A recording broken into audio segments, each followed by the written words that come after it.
আসিফ মাহমুদের বিরুদ্ধে হাজার কোটি টাকা দুর্নীতির অভিযোগ, দুদকের তদন্ত দাবি ছাত্রদলের।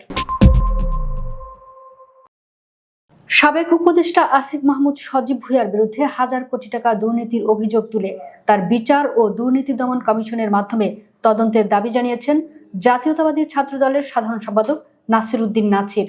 পোস্টাল ব্যালটে অনিয়ম সহ ৩ দফা অভিযোগে সোমবার নির্বাচন কমিশনের সামনে টানা দ্বিতীয় দিনের মতো অবস্থান কর্মসূচিতে অংশ নিয়ে তিনি এ দাবি জানান। কর্মসূচিতে বক্তব্য রাখতে গিয়ে নাসির উদ্দিন নাছির বলেন, আসিফ মাহমুদ উপদেষ্টা হয়ে হাজার কোটি টাকা দুর্নীতি করেছেন। তার দুর্নীতির বিষয়ে দুদকের মাধ্যমে তদন্ত করে বিচার নিশ্চিত করতে হবে, অথচ তিনি নির্বাচন কমিশনে এসে চোখ রাঙানি দেখাচ্ছেন। নির্বাচন কমিশন একটি স্বাধীন সাংবিধানিক প্রতিষ্ঠান, এভাবে হুমকি দেওয়া চলবে না। ছাত্রদল এসব হুমকিতে ভয় পায় না। তিনি জানান, 3টি পৃথক ইস্যুতে ছাত্রদল শান্তিপূর্ণ কর্মসূচি পালন করছে এবং আগের দিন নির্বাচন কমিশনের সিনিয়র সচিব আখতার হোসেনের সঙ্গে সাক্ষাৎ করেছেন তারা।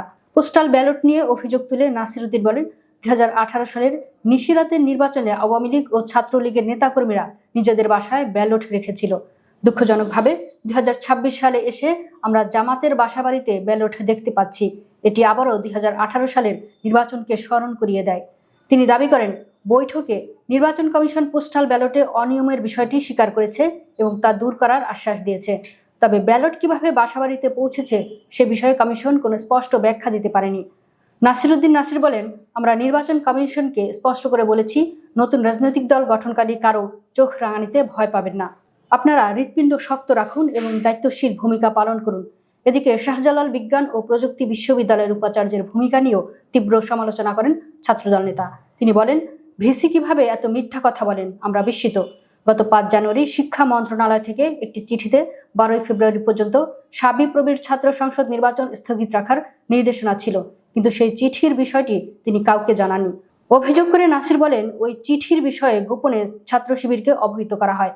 পরে উপাচার্য ঢাকা এসে তদবির করে নতুন করে চিঠি রিইস্যু করান এবং 20 তারিখে নির্বাচনের ঘোষণা দেন।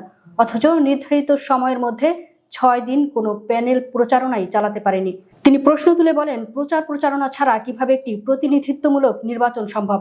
এছাড়া শাবিপ্রবির ছাত্র সংসদ নির্বাচন আয়োজনের জন্য গঠিত 15 সদস্যের কমিটির মধ্যে 8 জন ইতিমধ্যে পদত্যাগ করেছেন বলেও জানান তিনি। এ অবস্থায় বিতর্কিত উপাচার্যের পক্ষে সুষ্ঠু ও গ্রহণযোগ্য নির্বাচন আয়োজন সম্ভব নয় বলে মন্তব্য করেন নাসির উদ্দিন নাছির। সবশেষে তিনি বলেন, আসিফ মাহমুদের বিরুদ্ধে হাজার কোটি টাকা দুর্নীতির অভিযোগ, দুদক তদন্ত দাবি ছাত্রদলের। আমরা ভিসিকে তার পদ ছেড়ে দেওয়ার জন্য উদ্যত আহ্বান জানাচ্ছি। পাশাপাশি দাবি আদায় না হওয়া পর্যন্ত আমরা রাত পর্যন্ত অবস্থান কর্মসূচি চালিয়ে যাব।